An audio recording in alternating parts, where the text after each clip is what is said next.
السلام عليكم ورحمة الله وبركاته.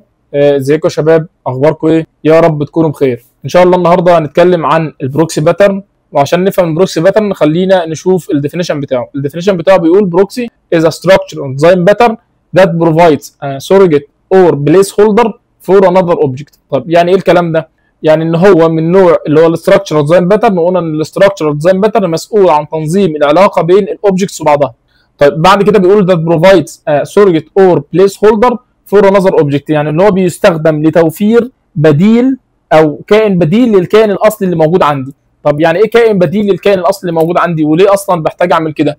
لو احنا جينا بصينا للصوره اللي معانا هنا، انا عندي ده اللي هو الريال اوبجكت او الاوبجكت اللي هو الاصلي، قاعد على البول وبيشرب شاي والدنيا تمام معاه ومفيش اي مشكله. وفي عندي هنا سلك شائك، في عندي بروكسي مانع الكلاينتس دول، الخمسه كلاينتس دول مش عارفين يتعاملوا مع الاوبجكت بتاعي بشكل مباشر، لان هنا في سلك شائك، هم محتاجين ان هم يتعاملوا معاه بشكل مباشر، بس في بروكسي هنا محطوطه مانعهم من الدخول والتعامل مع الاوبجكت بشكل مباشر. وفي هنا اللي هو الانذر اوبجكت، كائن بديل بياخد منهم بعض المعلومات، اللي هو مثلا الاي دي، او انتم محتاجين تتعاملوا مع الاوبجكت في ايه، وبياخد منهم مثلا اسمهم او ايا كان المعلومات اللي هو بياخدها من الكلاينتس دول، عشان خاطر يشوف مين المصرح ليه ان هو يخش يتعامل مع الاوبجكت ومين اللي مش مصرح ليه ان هو يتعامل مع الاوبجكت ده. فهو ده دور الكائن البديل. طب ليه بنعمل كده؟ لو احنا جينا بصينا بعد كده بيقول it controls access to the original object allowing you to perform additional operations before or after the request reaches the original object. طب يعني ايه الكلام ده؟ قال لك ان هو بيتحكم في الوصول للاوبجكت الاصلي اللي هو الاوريجينال اوبجكت، وبيسمح ليك لتنفيذ بعض العمليات الاضافيه قبل وبعد الوصول للاوبجكت الحقيقي او الريال اوبجكت. طب عشان خاطر نفهم الجزء بتاع الاضافه قبل وبعد الوصول للريال اوبجكت ده، لو انا جيت بصيت على اليو ام ال الموجود عندي هنا، اليو ام ال ده انا عندي كلاينت بيديني يو ار ال، السيستم بتاعي بياخد اليو ار ال ده ويروح يعمل داونلود للفيديو ويرجعه للكلاينت. فكل مره انا بروح احمل الفيديو ده من على الانترنت وارجع، فده بياخد معايا وقت طويل جدا على ما ارد على الكلاينت بالفيديو اللي هو محتاجه. طب انا قلت بدل ما انا اروح كل مره اروح احمل الفيديو، خليني اعمل حاجه اسمها كاشد فيديو داونلودر بروكسي. الكاشد فيديو داونلودر بروكسي ده كل دوره ان هو اول حاجه قبل ما اوصل للاوبجكت نفسه اللي هو ريال فيديو داونلودر اللي هو الجزء بتاع البيفور،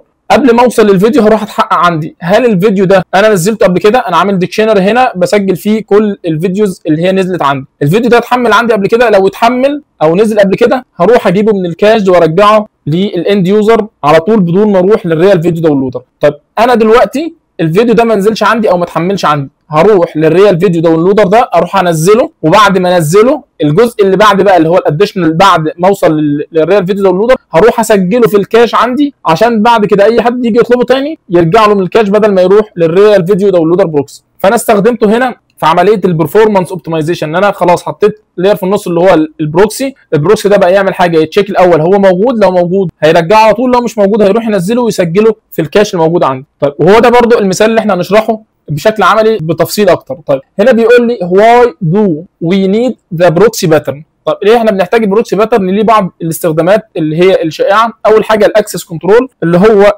بيحمي الريال اوبجكت اللي موجود عندي من الوصول غير مصرح لي، ان انا مش ادام انا ما عنديش اكسس ان انا اوصل للريال اوبجكت ده او الاوريجينال اوبجكت ده مش هقدر اوصل له عشان خاطر انا عامل عليه بروكسي. طب في حاجه بعد كده اللي هي الليزي انيشاليزيشن. ايه الليزي انيشاليزيشن دي؟ لو انا عندي اوبجكت، الاوبجكت ده تقيل جدا، زي مثلا انا بحمل ملفات او بعمل اتصال بقاعده بيانات او اي حاجه، ما اروحش في كل مره او اروح اعمل انيشاليزيشن للاوبجكت ده غير اما انا احتاجه بالظبط، وقت الاحتياج هروح انشئه، غير كده ما اروحش انشئه في اي وقت وخلاص. فبعمل عليه بروكسي عشان خاطر يبقى وقت الاحتياج بس اروح انشئه. طب في بعد كده اللي هو الكاشنج، زي ما احنا قلنا الجزء بتاع الكاشنج في المثال اللي معانا، وفي بعد كده اللي هو الفير برودكشن، ان انا ممكن اعمل ريتراي او سيركت بريكر. لو انا عندي بعض الاي بي اي بروح اعمل نوتيفيكيشن او اي حاجه والاي بي اي دي فشلت مثلا، اروح اعمل لها ريتراي، اعمل بروكسي واحاول ان انا اروح اعمل لها ريتراي جوه البروكسي بتاع ده، او السيركت بريكر لو في عندي تكرار في عمليه الفشل دي اوقف الارسال بشكل مؤقت وقت محدد، وبعدين بعد كده ارجع ارسله تاني. فممكن اعمل برضو الحاجات دي بالبروكسي. وفي طبعا زي ما احنا عارفين اللوجنج والاوديتنج، ان انا ممكن على كلاس معين اعمل عليه لوج او اوديتنج بشكل معين. طيب عشان خاطر توضح الصوره اللي معانا خلينا برضو نشوف المثال العملي اللي معانا. انا عندي هنا في الابلكيشن بتاعي عملت انترفيس اسمه اي فيديو داونلودر، وفي ميثود اللي هي بالداونلود بديها اليو ار ال وهي تروح تعمل لي داونلود. تمام. جيت هنا في الريال فيديو داونلودر، جينا هنا عشان خاطر نسيميوليت بس الموضوع، عملنا امبلمنت للاي فيديو داونلودر، وجيت هنا في الداونلود ميثود قلت له هنا داونلودنج فيديو فروم يو ار ال، وعملت ان انا مثلا بستنى لمده 5 ثواني، وبعد كده هيعمل لي داونلود كومبليت. تمام، كان الفيديو اتحمل بعد ال5 ثواني. وجيت هنا في البروجرام كلاس عملت قلت له اي فيديو داونلودر، وجيت قلت له ايكوال نيو ريال فيديو داونلودر اللي هو التعامل مع الاوريجينال اوبجكت الكائن الاصلي.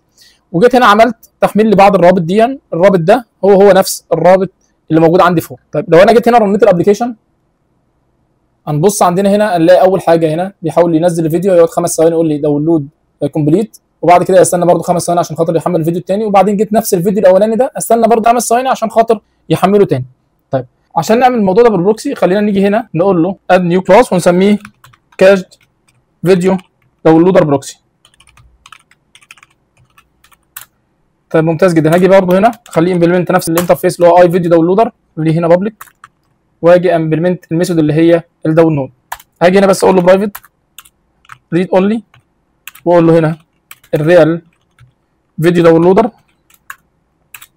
واقول له اندرسكور داونلودر، وهنا اجي اقول له ايكوال بس نيو، وبعد كده اقول له برده برايفت ريد اونلي، واقول له ديكشنري عشان اخزن فيه اليو ار الز اللي هي نزلت قبل كده، واقول له هنا سترينج وسترينج، واجي اقول له اندرسكور كاش، واجي اقول له ايكوال نيو.